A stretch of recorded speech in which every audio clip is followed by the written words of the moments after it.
దేవుడి గుళ్ళ మిగతా దేవుళ్ళ విగ్రహాలు చూస్తాం, కానీ ఇక్కడ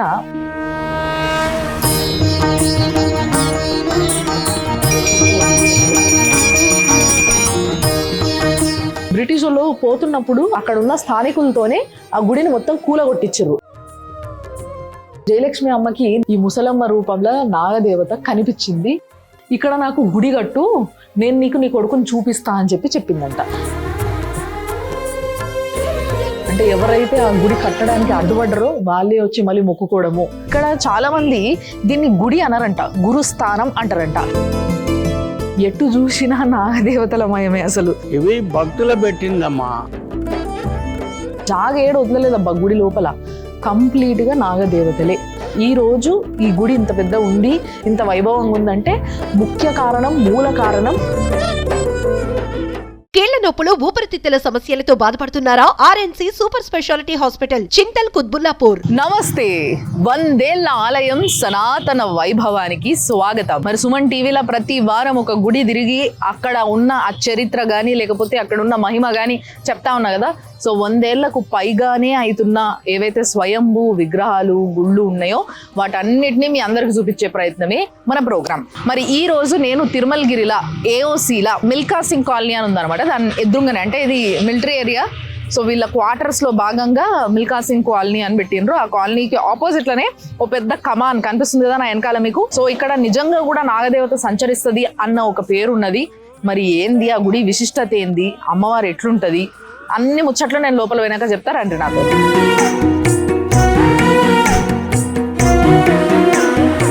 ఏఓసీలు ఉన్న నాగదేవత గుడికి అయితే నేను వచ్చేసిన. ఈ గుడి మహిమలు అన్ని ఇన్ని కాదు, ఎవరిని కదిలించినా గానీ మస్తు చెప్తున్నారు. అసలు ఇక్కడ చాలా మంది దీన్ని గుడి అనరంట, గురుస్థానం అంటారంట. ఇది గురుస్థానంగా ఎప్పుడు మారింది, గుడి నుంచి ఎందుకు మారింది గురుస్థానంగా అనే ముచ్చట లోపల పోయినాక అమ్మవారిని చూసి మొక్కున్నాక మంచి మాట్లాడుకుందాం రాండ్రు మీరు.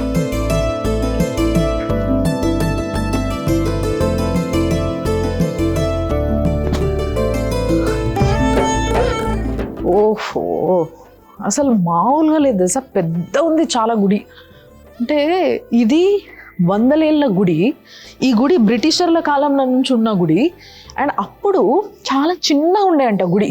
మెల్లగా అందరూ డోనట్స్ పెరిగి పెరిగి పెరిగి పెరిగి ఏకంగా ఇంత పెద్ద చేశారు గుడిని. అండ్ అటు ఇటు ఎటు చూసినా నాగదేవతలమయమే. అసలు చూడు, ఎట్టు తిరిగి చూసినా ఇదంతా మొత్తం అన్ని నాగదేవతలే. సో ఇట్లా పెళ్ళిళ్ళు కానోళ్ళు, పిల్లలు పుట్టనోళ్ళు, స్కిన్ డిజీజ్ ఉన్నోళ్ళు, ఇంట్లో ఎటువంటి సమస్య ఉన్నోళ్ళు అయినా సరే ఇట్లా నాగప్రతిష్ఠ, అంటే నాగదోషాలు ఉంటాయి, కాలసర్ప దోషాలు, ఇలాంటి దోషాలు వింటూ ఉంటాం మనం. ఇది చాలా కామన్, కుజ దోషము, ఇలాంటి దోషాలు ఉన్న వాళ్ళందరికీ కూడా నివారణ కోసం అని చెప్పేసి ఇట్లా ప్రతిష్టలు చేపిస్తారు అన్నట్టు. అట్లా ఎంతో మంది వచ్చి ఇక్కడ ప్రతిష్టలు చేయించుకొని అట్లా రకరకాలుగా అందరికీ మంచి జరుగుతూ ఉంది కాబట్టి ఇన్ని నాగప్రతిష్టలు జరిగినాయి గుడి మొత్తంలో కూడా. ప్రతి అడుగుకి పడగ ఏదైతే ఉంటుందో ఆ పడగ లేనిది అసలు లేనే లేదు. ఇక్కడ శ్రీ సంతోషి మాత ఉందంట, చూద్దాం రండి.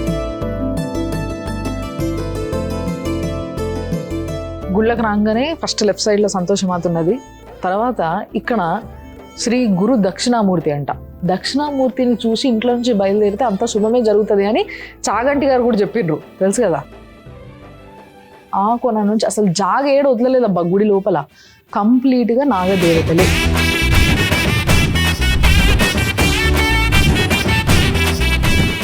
గుడి లోపలనే, అంటే ఎట్లాగో రూఫ్ చాలా పైకి ఉంది కాబట్టి గుడి లోపలనే ఇక్కడ హోమం చేస్తారంట. అయితే ఈ గుడిలో ఒక స్పెషాలిటీ ఏంటంటే పౌర్ణమి రోజు కంపల్సరీ ఇక్కడ అందరి దోషాలు పోయేలాగా హోమం చేస్తారంట. అక్కడ గొప్పోళ్ళైనా పేదోళ్ళైనా ఎవరైనా సరే ఓన్లీ 1000 రూపాయలు కట్టచ్చు. ప్రతి ఒక్కళ్ళందరూ కూడా సామూహిక హోమం అన్నట్టు ఆ రోజు హోమం చేస్తారు నాగదేవతకి. హోమగుండం తర్వాత ఎదురుగానే ధ్వజస్తంభం ఉంది. బేసిక్గా ధ్వజస్తంభం అనగానే మనకు అన్ని గుళ్ళల్లో ధ్వజస్తంభం ఎట్లుంటుంది, మొత్తం అంతా కూడా ఈ పంచలోహాలు లేదా బంగారంతో చేయించింది, ఇట్లా రకరకాల స్ట్రక్చర్స్తోని పైన కూడా ఒక రకమైన స్ట్రక్చర్ ఉంటుంది, అది మనకు తెలుసు. కానీ ఇక్కడ ధ్వజస్తంభం మాత్రం చాలా డిఫరెంట్గా పైన, మొత్తం పైన ధ్వజస్తంభం పైన నాగదేవత ఉంది, నాగపడగ ఉందన్నట్టు. చుట్టుపక్కల కూడా అమ్మవారే ఉంది.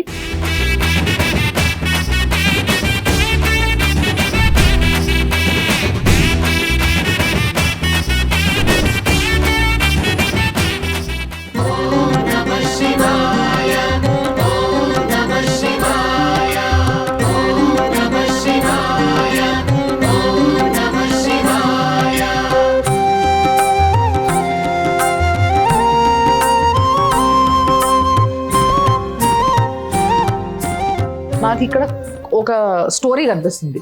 ఇది చాలా ఇంట్రెస్టింగ్ స్టోరీ. ఎందుకంటే ఈ గుడి ఎట్లా వెలిచింది, అసలు ఈ గుడి స్టోరీ ఏంది, ఇదంతా కూడా ఇక్కడ మంచి ఇట్లా బొమ్మలతో సహా కింద అంతా నీట్గా రాసింది ఉంది. బట్ నేను ఆల్రెడీ ఈ స్టోరీ అంత ఏంది అనేది తెలుసుకున్నా కాబట్టి మీకు నీట్గా ఒక స్టోరీ రూపంలో చెప్పేసేస్తా. ఫస్ట్ బొమ్మ ఇక్కడ చూస్తున్నారు కదా, బ్రిటిషర్లు కనిపిస్తున్నారు మనకి. బ్రిటిషర్ల కాలం నుంచి ఉన్న గుడి అని చెప్పడానికి ఇది ఒక ఫోటో ఆధారం అన్నట్టు బేసిక్గా. సో ఇదంతా పెయింటింగ్స్ వేసిండ్రు. అక్కడ మొత్తం అడవిలాగా ఉంది కదా, ఇదంతా ఏఓసి ఇప్పుడు కూడా ప్రస్తుతానికి చుట్టుముట్టు అడవిలాగానే ఉంటుంది. బట్ అప్పుడు ఇంకా కంప్లీట్గా డీప్ ఫారెస్ట్ లాగా చాలా గుబ్బుగా ఉండేది. అయితే అప్పటి నుంచే ఇక్కడ ఒక పుట్ట, అక్కడ ఒక చిన్నపాటి గుడి, చాలా చిన్నగా గుడి అట్లా కనిపించేది. అయితే అప్పట్లో ఈ బ్రిటిష్ రాజులు వీళ్ళు బ్రిటిష్ వాళ్ళు పోతున్నప్పుడు ఆ పక్క నుంచి ఈ పక్క నుంచి దారి ఉంది, పోవాలనుకుంటే పోవచ్చు. కానీ అట్లా కాకుండా ఇదేదో అడ్డం వస్తుంది నాకు, దీన్ని ఇక్కడ నుంచి తొలగించండి అని చెప్పి అక్కడ ఉన్న స్థానికులతోనే ఆ గుడిని మొత్తం కూలగొట్టించారు. ఈ రెండో ఫోటోలో చాలా క్లియర్గా కనిపిస్తుంది. సో అట్లా కూలగొట్టించారు, అక్కడ నుంచి వెళ్ళిపోయి వాళ్ళు రిటర్న్ వచ్చే టైంకి కరెక్ట్ ఆ గుడి ఎట్లయితే కూలిపోయి ఉందో సేమ్ అదే పరిస్థితి వాళ్ళకు కూడా పట్టింది. ఉండి అక్కడ రాగానే గుర్రం పడిపోవడము, గుర్రం మీద నుంచి ఆ బ్రిటిషర్ పడిపోవడము, ఆ కుక్క మొత్తం అన్నీ కూడా ఆగమైనవి. ఇక్కడ అదే ఆ పిక్చర్లో కనిపిస్తుంది. సో రిటర్న్ వచ్చేటప్పుడు అట్లా జరిగిందంట. ఇంకొక స్టోరీ ఇక్కడ ఇంకొకటి ఉంటుంది. కింద చూసారు కదా, at the age of 7 years Shri Jayalakshmi అమ్మగారు had first darshan of goddesses Nagadevata అని కనిపిస్తుంది. మామూలుగా కుక్కలు పిల్లలను చూస్తేనే భయపడుతుంటారు కొందరు, కానీ ఈ జయలక్ష్మి అమ్మ ఎవరైతే ఉన్నారో ఆవిడే ఈ గుడి కట్టియడానికి, ఈ రోజు ఈ గుడి ఇంత పెద్ద ఉంది, ఇంత వైభవంగా ఉందంటే ముఖ్య కారణం, చిన్నపిల్లని చూస్తున్నారు కదా స్కర్ట్ టీషర్ట్ వేసుకొని, సో ఆమెనే జయలక్ష్మి అమ్మ అన్నట్టు. జయలక్ష్మి అమ్మకి మాత్రము ఏ నాగదేవతను అంటే ఏ నాగపామును చూసినా కూడా భయం వేసేది కాదంట. ఆమె ఎప్పుడు దాన్ని తరిమేది కాదంట, మొక్కేదంట. కానీ తల్లిదండ్రులు చూసి ఇదేందబ్బా ఏదో పిచ్చిలాగుంది, ఇట్లా పిల్లలందరూ భయపడుతుంటే ఈమె మాత్రం అసలు భయపడతలేదు అని చెప్పేసి చాలా చిన్న ఏజ్లోనే జయలక్ష్మి అమ్మకి ఇట్లయితే కాదు, ఇక్కడ నుంచి డైవర్ట్ చేయాల్సిందే అని చెప్పి పెళ్లి చేసేసారట. పెళ్ళైనప్పుడు ఇది ఫోటో అన్నట్టు. దాని తర్వాత ఏం జరిగింది అనేది మనకి నెక్స్ట్ ఫాలోయింగ్ ఉంది. ఈ స్టోరీలో ఒక చిన్న బ్రేక్ ఇస్తున్నందుకు ఏమనుకోకుండా, ఎందుకంటే ఈ స్టోరీకి ఇంకో నెక్స్ట్ ఫోటోకి మధ్యలో ఇక్కడ గర్భగుడి పక్కనే అమ్మవారికి ముడుపులు కడతారట. మీరు కోరుకున్న కోరిక ఏదైనా కావచ్చు, కోరుకున్న కోరికను బట్టి మీరు ఒక ముడుపు కట్టిపోతే ఆ కోరిక తీరిన తర్వాత తిరిగి వచ్చి మళ్ళీ అమ్మవారి దర్శనం చేసుకుంటారంట అందరూ. సో దీని తర్వాత నెక్స్ట్ మళ్ళీ స్టోరీలోకి వెళ్ళిపోదాము. ఇందాక అక్కడ జయలక్ష్మి అమ్మకి పెళ్ళయిన దాకా మాట్లాడుకున్నాం మనం.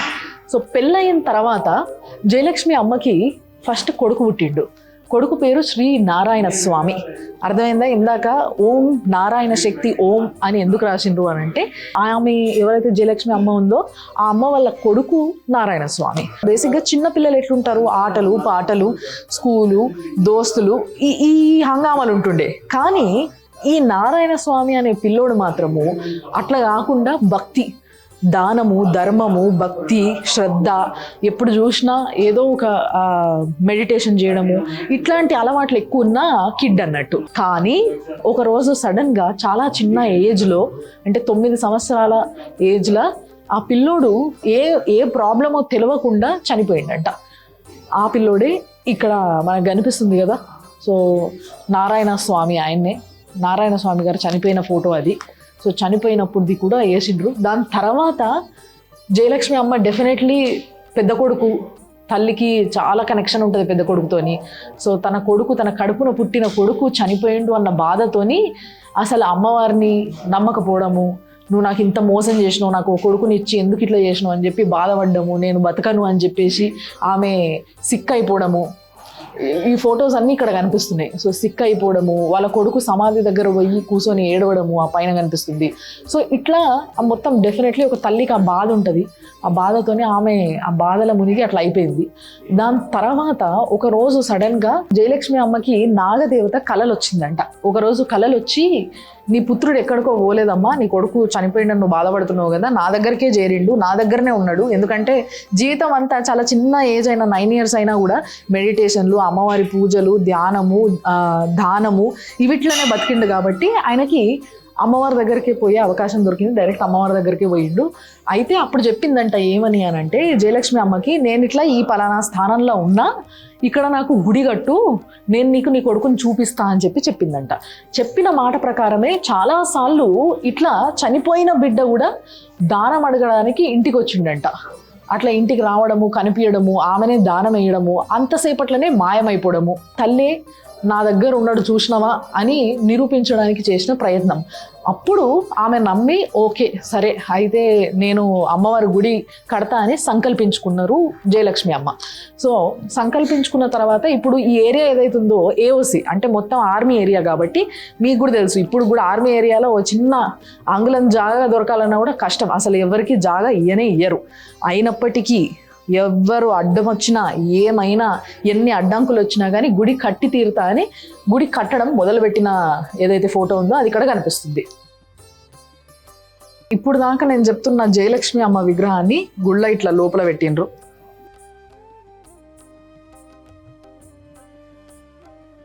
అయితే ఇక్కడ విశిష్టత ఏంది అంటే బేసిక్గా ఒక దేవుడి గుళ్ళ మిగతా దేవుళ్ళ విగ్రహాలు చూస్తాం, కానీ ఇక్కడ మనుషులే దేవుళ్ళు అయ్యిండ్రు అన్నంత ఫీలింగ్ వస్తుంది. ఎందుకంటే అట్లా బతికిండ్రు వాళ్ళు, అంటే ఇప్పుడు రాముడు ఎట్లా బతికిండ్రో అట్లా అన్నట్టు. అందుకోసమే వాళ్ళ విగ్రహాలను కూడా లోపల ప్రతిష్ఠించారు. అండ్ ఇటు వచ్చేసరికి ఇదిగో వాళ్ళ కొడుకు ఎవరైతే 9 ఏళ్ళనే చనిపోయిండు అని చెప్పుకున్నాం కదా, స్వామి నారాయణ గారు. సో నారాయణ స్వామి ఈయననే అన్నట్టు, జయలక్ష్మి అమ్మ వాళ్ళ కొడుకు. నాగదేవత గుడి ఏఓసీలో కట్టుకోవడం అనేది నిజంగా చాలా పర్మిషన్లతో కూడిన పని. అయినప్పటికీ ఆడ కట్టాలి అని చెప్పి జయలక్ష్మి అమ్మ సంకల్పం కూడింది కాబట్టి కట్టడం మొదలుపెట్టిన తర్వాత చాలా అడ్డంకులు చూసిరు కదా. మిలిటరీ వాళ్ళు ఇంతసేపు మనకు అక్కడ బ్రిటిషర్లు కనిపించారు, ఇప్పుడు ఇక్కడ మిలిటరీ డ్రెస్సెస్లో వీళ్ళందరూ కనిపిస్తారు ఆర్మీ వాళ్ళు. సో వీళ్ళు ఏం చేసిండ్రంటే దానికి చుట్టూ కంచేయమని చెప్పి వాళ్ళకి ఆర్డర్స్ వచ్చినాయి అనమాట. ఇమీడియట్గా కంచేసేసి లేదు కట్టడానికి వీల్లేదని చెప్పేసి ఆపేసిండ్రు. దాని తర్వాత ఏం జరిగింది అని అంటే ఆ మిలిటరీ వాళ్ళకి కూడా వాళ్ళ ఇంటికి పోతే వాళ్ళ భార్య పూజలు చేయడము, అక్కడ నాగదేవత ఇంట్లో వాళ్ళకి నాగపాము కనిపించడము ఆఫీసర్కి. సో అట్లా చూసుకొని అరే దానికి నేను అడ్డుపడుతున్నా అందుకోసమే నాగదేవత ఇట్లా కనిపిస్తుందా అని చెప్పేసి ఆయన కూడా రియలైజ్ అవ్వడము. దాని తర్వాత మళ్ళా ఇదే గుడికి అదే జయలక్ష్మి అమ్మ పూజ చేస్తుంటే అదే మిలిటరీ ఆఫీసర్లు వచ్చి చాలా మర్యాదగా మొక్కుకుంటున్నారు. అంటే ఎవరైతే ఆ గుడి కట్టడానికి అడ్డుపడ్డారో వాళ్ళే వచ్చి మళ్ళీ మొక్కుకోవడము. ఇదంతా జరిగిన తర్వాత ఇక్కడ ఒక ముసలామె కనిపిస్తుంది చూసిండ్రా, ఇదేంది అని అంటే ముసలామె రూపంలో దేవత నాగదేవత వచ్చిందన్నట్టు. మొత్తం మీద మిలిటరీ వాళ్ళు గుడి కట్టుకోనికి పర్మిషన్ ఇచ్చేసిండ్రు. ఈ పాటి గుడి మాత్రం జయలక్ష్మి అమ్మ ఫస్ట్ కట్టి ఇచ్చేసింది. కానీ దాని తర్వాత ఆ గుడి దగ్గరికి ఈ ముసలమ్మ రూపంలో నాగదేవత కనిపించింది జయలక్ష్మి అమ్మకి. కనిపించిన తర్వాత ఏమైంది అని అంటే లేదు నాకు ఇంత గుడి సరిపోదు, ఇంకా పెద్ద గోపురం కట్టు అని చెప్పేసి జయలక్ష్మి అమ్మకి నాగదేవత చెప్పిందంట. సో అమ్మ అన్ని పైసలు నా దగ్గర ఎక్కడివి, నాకు అంత స్తోమత లేదు, నేను అంత పెద్ద గోపురం నీకు కట్టియలేను అని జయలక్ష్మి అమ్మ చెప్తే అప్పుడు నవ్వి ఆ ముసలి రూపంలో వచ్చిన నాగదేవత మాత్రము లేదు ఏం కాదమ్మా నువ్వు పని స్టార్ట్ చెయ్యి, కంపల్సరీ నీకు అంత మంచి జరుగుతుంది, చాలా మంది వచ్చి నీకు సహకరిస్తారు అని చెప్పిన ఎన్నో ఫొటోస్ ఇక్కడ ఉన్నాయి. సో తర్వాత చాలామంది ఫండింగ్స్తో పాటు సొంతగా ఈ జయలక్ష్మి అమ్మ ఫ్యామిలీ కూడా ఎంత చేయాలో అంత చేస్తూ ఈ గుడి నిర్మాణాన్ని ఈ విధంగా కంప్లీట్ చేసిండ్రు. సో ఇక్కడ కనిపిస్తున్న ఈ గుడి ఏదైతుందో చాలా భారీగా పెద్ద ఉంది. ఈ బయట సైడ్ ఇదంతా కూడా తర్వాత జయలక్ష్మి అమ్మ వాళ్ళ బిడ్డ శశికళ అమ్మ అని అంటారు. నాకు కూడా బాగా గుర్తు, నేను చాలా చిన్న ఉన్నప్పుడు ఒకసారి ఈ గుడికి వచ్చిన మా పిన్ని వాళ్ళతోని. వచ్చినప్పుడు శశికళ అమ్మ అప్పుడు ఇంకా ఆమె బ్రతికుండే. సో ఆమె ఇక్కడ కూర్చొని చాలా విషయాలు చెప్తా ఉంటుండే. అంటే ఎట్లుంటుండే అంటే ఫర్ ఎగ్జాంపుల్ ఎవరింట్లోనే ఏదన్నా చిన్న వస్తువు పోయింది అంటే ఆ విషయం గురించి కూడా చెప్పేది అన్నట్టు. మన పూర్వీకులు తెలుసో తెలియకనో చిన్న చిన్న తప్పులు అంటే నాగపాముల్ని చంపడము, లేకపోతే వాటిని తొక్కడము, ఇలాంటివి ఏమైనా చేసినప్పుడు లేకపోతే వాటికి అంటే నాగపాములకి మన వల్ల లేదా మన పూర్వీకుల వల్ల తెలుసో తెలియక జరిగిన నష్టమో వాళ్ళ ప్రాణ నష్టం ఏదో ఒకటి జరిగి ఉంటుంది కదా, దాని వల్ల వచ్చే దోషాలే ఈ కాలసర్ప దోషాలు. సో అలాంటి దోషాలు ఉన్న వాళ్ళందరూ ఇట్లా ప్రతిష్టలు చేసారు అన్నట్టు. చాలా ఇంపార్టెంట్ పాయింట్ ఒకటి ఉంది, చాలా పవిత్రమైన జాగా ఈడ నా లెఫ్ట్ సైడ్లో కనిపిస్తుంది చూసారు కదా. ఎందుకో చెప్తారండి ఒకసారి చూసినరా. సడన్గా చూస్తే యాక్చువల్గా నేను కూడా ఒకసారి భయపడ్డా. అంటే మైనపు బొమ్మ అంటారు కదా, మైనపు బొమ్మ చేస్తే అసలు నిజంగా మనిషిలాగానే ఉంటారు. ఇట్లా సడన్గా కిటికీలకి వెళ్ళి చూసి నేను ఎవరో కూర్చున్నారబ్బా అని భయపడ్డా, కానీ అది జయలక్ష్మి అమ్మనే. లోపల కూర్చున్నది. ఎందుకు జయలక్ష్మి అమ్మ విగ్రహాన్ని లోపల పెట్టిండ్రు మనుషులు తాకకుండా దూరంగా అంటే, ఇది జయలక్ష్మి అమ్మ జీవ సమాధి. జయలక్ష్మి అమ్మ బతికుండంగానే సమాధి అయ్యింది, అందుకే దీన్ని జీవ సమాధి అంటున్నారు. సో అమ్మ జీవ సమాధి అయ్యింది ఇక్కడనే, నాగదేవతను వదలలేక ఇక్కడనే జీవ సమాధి అవ్వడం వల్లనే ఈ గుడికి గుడి అండం బంద్ చేసి గురుస్థానం అని పిలవడం మొదలుపెట్టారు. నేను మొదట్లో చెప్పినా కదా మీకు,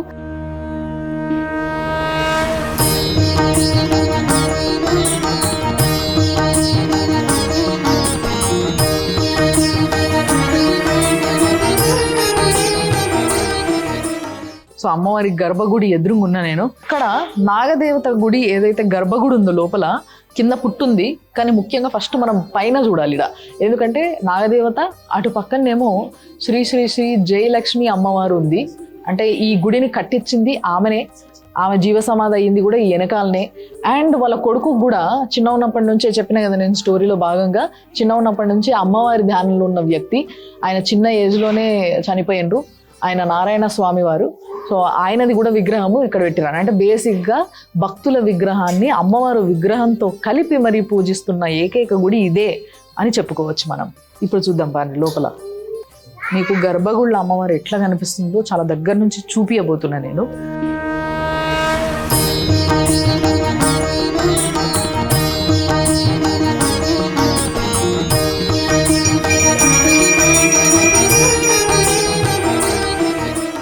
నిజంగా ఆమె తిరిగిందేమో మనం రాకముందు అన్నంత ఫీలింగ్ వస్తుంది అనమాట. చూడండి, పుట్ట కిందంతా పుట్టనే, మొత్తం పుట్టమన్ను పుట్టనే ఉంది. ఆ పుట్ట మీద అమ్మవారు మంచిగా ఇట్లా అసలు ఎంత కళ్ళగా ఉందో ఆ ఫేసు, ఆ ముఖం చూస్తున్నంత సేపు చూడబుద్ధి అవుతుంది. అండ్ తర్వాత ఆ పక్కన చూసిండ్రు కదా జయలక్ష్మి అమ్మవారు, ఆవిడ బతికున్నప్పుడు ఇక్కడ ఒక బెంచ్ వేసుకొని దాని పక్కనే కూర్చునేటోళ్ళంట. మనకందరికీ తెలుసు తిరుమలలో కూడా ఆ ద్వారాలకి ద్రవ్యాలు ఉంటాయి కదా, అంటే ఇలాచీలు, పట్టాలు, ఏమంటారు వాటిని, జాజికాయ, ఇట్లాంటివి ఇంకా ఎన్నో, జాపత్రి, ఇట్లాంటివి ఎన్నో కలిపి కొన్ని కిలోలుగా మంచి మెత్తగా బ్లెండ్ చేసి అలా కుంకుమ పసుపు కలిపి వాటిని ఇట్లా ద్వారాలకు పట్టించారట. అందుకోసమే ఆ స్మెల్ కూడా చాలా డిఫరెంట్ ఉందన్నట్టు. అవన్నీ పంచమికి ఒకసారి, అంటే నాగుల పంచమి అవుతుంది కదా అప్పుడు, అండ్ నాగుల చవితి అవుతుంది కదా అప్పుడు, ఈ చవితికి పంచమికి మాత్రం ఇట్లా మొత్తం ద్వారాలకి గోడలకి అంతా కూడా ఇక్కడ ఈ పుట్టమన్ను లాగా వాటన్నిటిని కూడా బ్లెండ్ చేసి ఇట్లా మొత్తం అంతా కూడా పూనింటారు అన్నట్టు. ఏ అమ్మవారి గుళ్ళైనా మనం కామన్ గా చూసేది శ్రీచక్రం. శ్రీచక్రం ఉంటేనే ఆ గుడికి ఆ బలం ఉంటుంది, ఆ పట్టు ఉంటుంది. సో ఆ శ్రీచక్రం ఇక్కడ ఉంది, చూసిండ్రు కదా. సో అమ్మవారు శ్రీచక్ర రూపంలో పూజ చేసుకుంటే అందరు అమ్మవార్లు, ఆ అమ్మవారు ముఖ్య అమ్మవారి చుట్టూ ఆవరణల అమ్మవార్లు ఉంటారు కదా, వాళ్ళందరినీ కూడా శ్రీచక్రంలో పూజ చేస్తారు అన్నట్టు. సో ఇక్కడ శ్రీచక్రం కూడా ఉంది. సో బేసిక్ గా ఇక్కడ ఎవరికైనా ఒక డౌట్ రావాలి, ఏంది అని అంటే, మనకి మూల విగ్రహానికి ఎక్కడ ఏ గుడికి పోయినా కానీ అభిషేకాలు, రకరకాల పూజలు ఇవన్నీ చేస్తూ ఉంటారు.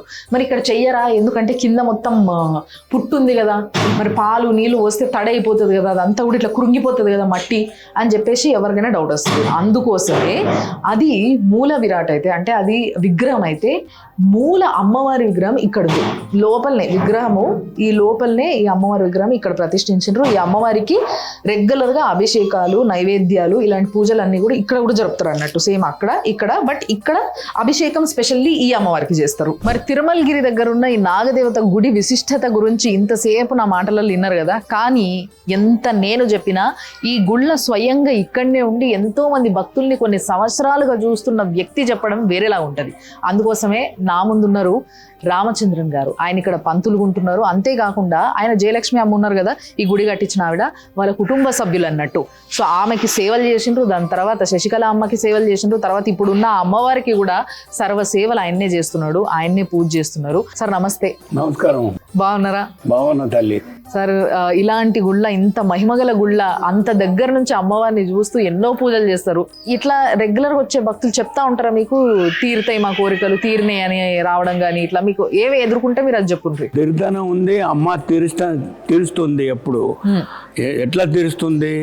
ఒక నమ్మకం వల్ల, గుడికి వచ్చడం వల్ల ఆ దోష నివారణం అన్ని తింపేసి ఆ మూర్త బలం తెచ్చేది నాగమ్మ తల్లియే. ఒకటే తల్లి అందరికీ మహిమలు చూపిస్తాను ఉన్నారు, మీకు తెలిసినటువంటి విషయము. గుడి నిండా మొత్తం నాగదేవతల విగ్రహాలే ఉన్నాయి. ఇవన్నీ ప్రతిష్ఠించినాయనా, భక్తులు పెట్టినాయా? ఎందుకు పెట్టిరు ఇవి? ఇవి భక్తులు పెట్టిందమ్మా. వాళ్ళ జాతకం ప్రకారంగా దోషానికి గురి అయిన వాళ్ళు, పామును కొట్టిన వాళ్ళు, వంశానికి దోషం ఉన్న వాళ్ళు ఆ ప్రాణ ప్రతిష్ఠ చేసుకొని పోయేవాళ్ళు. మేము పెట్టింది కాదు.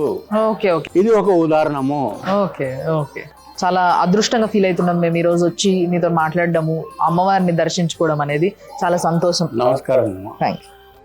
కోటి ధన్యాలు సుమన్ టీవీకి. తెలియని భక్తులకు ఇటువంటి ప్రచారము, ఇటువంటి మహత్యాలు తెలిపిస్తున్నారు అని చాలా ధన్యవాదాలు చెప్పుకుంటా. థ్యాంక్ యూ గురుగారు. సో డెఫినెట్లీ మీరందరూ కూడా ఈ గుడికి రండి, దర్శనం చేసుకోండి. ఆ అమ్మవారు చల్లటి చూపు ప్రతి ఒక్కరి మీద ఉండాలని నేను మనస్ఫూర్తి కోరుకుంటున్నా.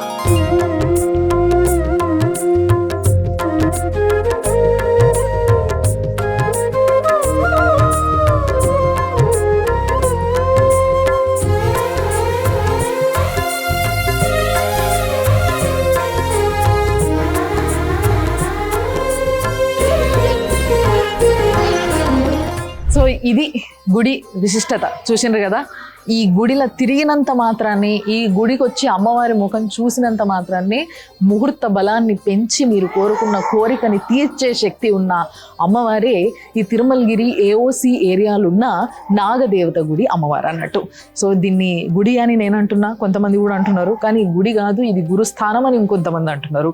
కాబట్టి గురు బలం చాలా ఇంపార్టెంట్, కాబట్టి గురువు యొక్క దీవెన చాలా ఇంపార్టెంట్. కాబట్టి అటు గురువు ఇటు నాగదేవత ఇద్దరి దర్శనాన్ని చేసుకోవచ్చు ఇడికి వస్తే. కాబట్టి ఇది ఈ వారం మన 100 ఏళ్ల ఆలయం సనాతన వైభవం. కాబట్టి మళ్ళొచ్చే వారం ఇంకొక గుడితో కలుద్దాం. మీరు అప్పటి వరకు చూస్తూనే ఉండండి సుమన్ టీవీ.